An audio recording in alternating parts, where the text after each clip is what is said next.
What's going on, guys? This is Ryan with RK Outpost, and Ghost of Tsushima continues to impress so many people. And as we sit here currently, it has the highest user score of any PlayStation 4 exclusive ever in history. And that is saying something with this generation of games that we have had for the PlayStation 4. I want to take a look at this article by Paul Tassi, the always erratic Paul Tassi, because some of his takes I think are pretty good. Some of them are absolute dog crap.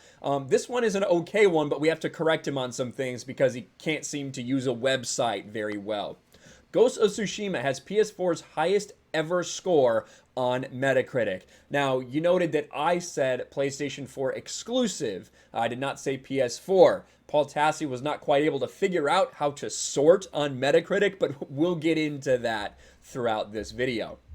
It's been a wild summer for PlayStation, as they've had two enormous releases in the form of The Last of Us Part 2 and Ghost of Tsushima, and the reaction and conversation around both could not be more different. I 100% agree. The Last of Us Part 2 is one of the most divisive games, maybe that we have ever seen in gaming history, especially in recent memory. And you saw that in the Metacritic score. You saw the vast majority of them. Over 60% of the scores were either 10s or 0s. Review bombing going on both sides, and it had more user scores than is even fathomable. It's getting close to 140,000 at this point, which is beyond so many other things. If you get 20,000 reviews on Metacritic user score, that is a lot. 140,000 is absolutely astronomical.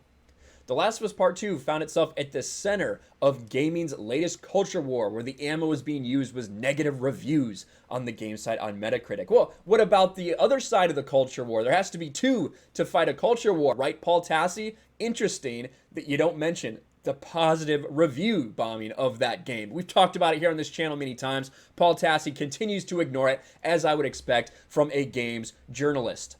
It's been a very ugly war that raged not on just that site, but through reactionary YouTubers. I guess that's me. Twitter fights, and I've been documenting it for a while, if not getting swept up in it myself. Well, Ghost of Tsushima is pretty much the exact opposite situation. From what I can tell, Ghost of Tsushima has the highest user scores of any PS4 game I've seen, and Xbox One game, and Switch game. Yeah. Again, that's not quite true, and we will prove why in a second. Ghost of Tsushima is currently rocking a 9.3 out of 10 as its Metacritic user score. The first game to test out the site's new "you must wait 36 hours before posting a user review" system that was implemented after The Last of Us Part 2. In the same way that Rotten Tomatoes changed their rules after Captain Marvel, after, fans let their voices be heard, they had to change their rules. The same thing happened with Metacritic because, we can't have this. We can't have a divisive game. We can't have people voicing their opinions. You gotta wait 48 hours. Well, it didn't stop people from saying what they feel about Ghost of Tsushima. And let's just take a look at it. 9.3, just like Paul Tassi says. 9.3 based on 11,000 ratings. Now, that's better than things like Spider-Man PS4. That's better than God of War for PlayStation 4. Some incredible games that were released. This has a higher user score. I don't know if I can quite agree. I'm not finished with the game, but I am absolutely loving every second that I do get to play this game. This does not seem to be the case of just a small pool of reviews leading to a higher score. There are already 11,000 reviews in, which is well above the total almost all other games get on the site. But for comparison, very few games end up getting that. And they bring up these examples. Legend of Zelda Breath of the Wild, an 8.6. Of course, it's a Nintendo game loved by critics. Only an 8.6 user score. Red Dead Redemption 2, 97 on Metacritic. A little bit of a surprising user score. Now, you do have to remember that Red Dead Redemption 2 got a lot of flack for its multiplayer, which did result later on after people completed the campaign. They had a problem with the multiplayer of that, and that's one of the reasons that dropped so significantly when it comes to Red Dead Redemption. But the ones are closest to Ghost are all-time greats like God of War, The Last of Us Part 1, and The Witcher 3, 9.2. I can't check literally every game on the site, but Ghost 9.3 is the highest I can find anywhere. Again, that's not true. Unfortunately, Paul Tassi doesn't know how to do this, but it's very easy to filter on Metacritic. We're looking at just PlayStation 4 games, guys. There is one lone one above Ghost of Tsushima. It is this, Crystar. I don't know anything about this game. Crystar has a 9.5 on only 900 ratings, so a very significantly less, obviously. That's a much smaller pool. Metacritic critics only gave it a 67. But it was also on PC, so it is not a PlayStation 4 exclusive, and only 11 ratings for it on PC. So there you have it, though, not a PS4 exclusive, which is why I specified that it's a PlayStation 4 exclusive, the highest ever. And when you go down the rest of these, you see The Witcher 3 Wild Hunt for PS4. Now, like we said, on the site there is higher scores.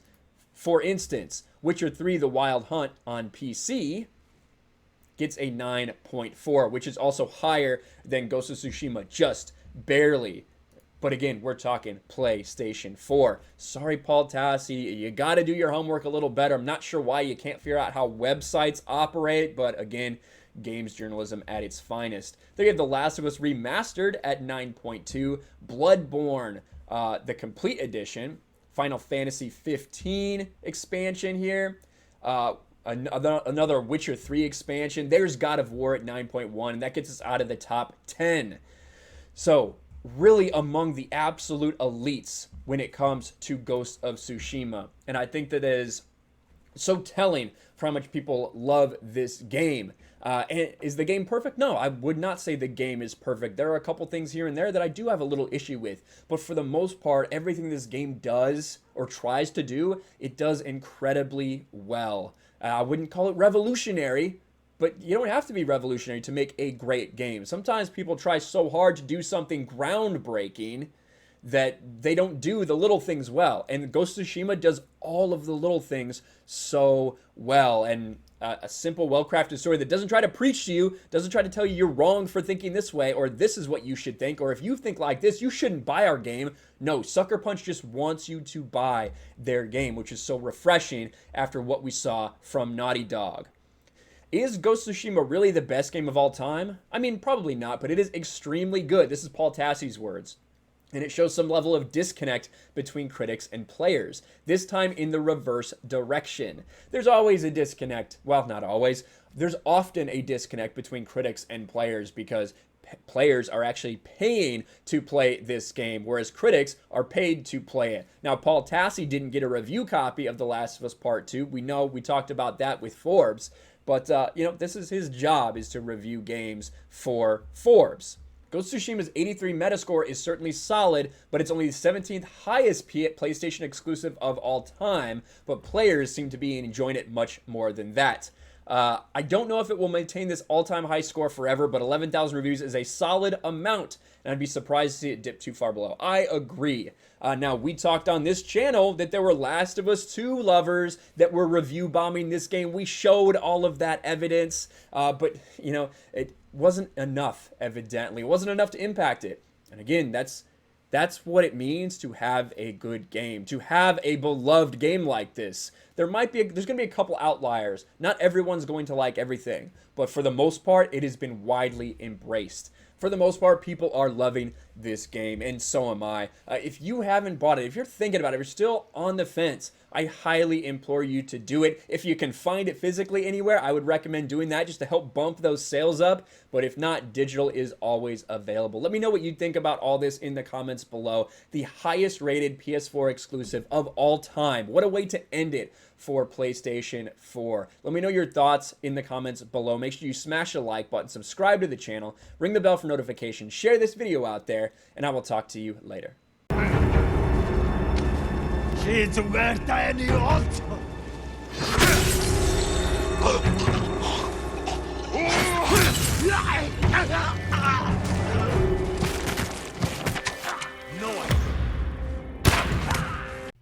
Thanks for watching, everyone, and a huge shout out to my patrons. I appreciate you guys so much.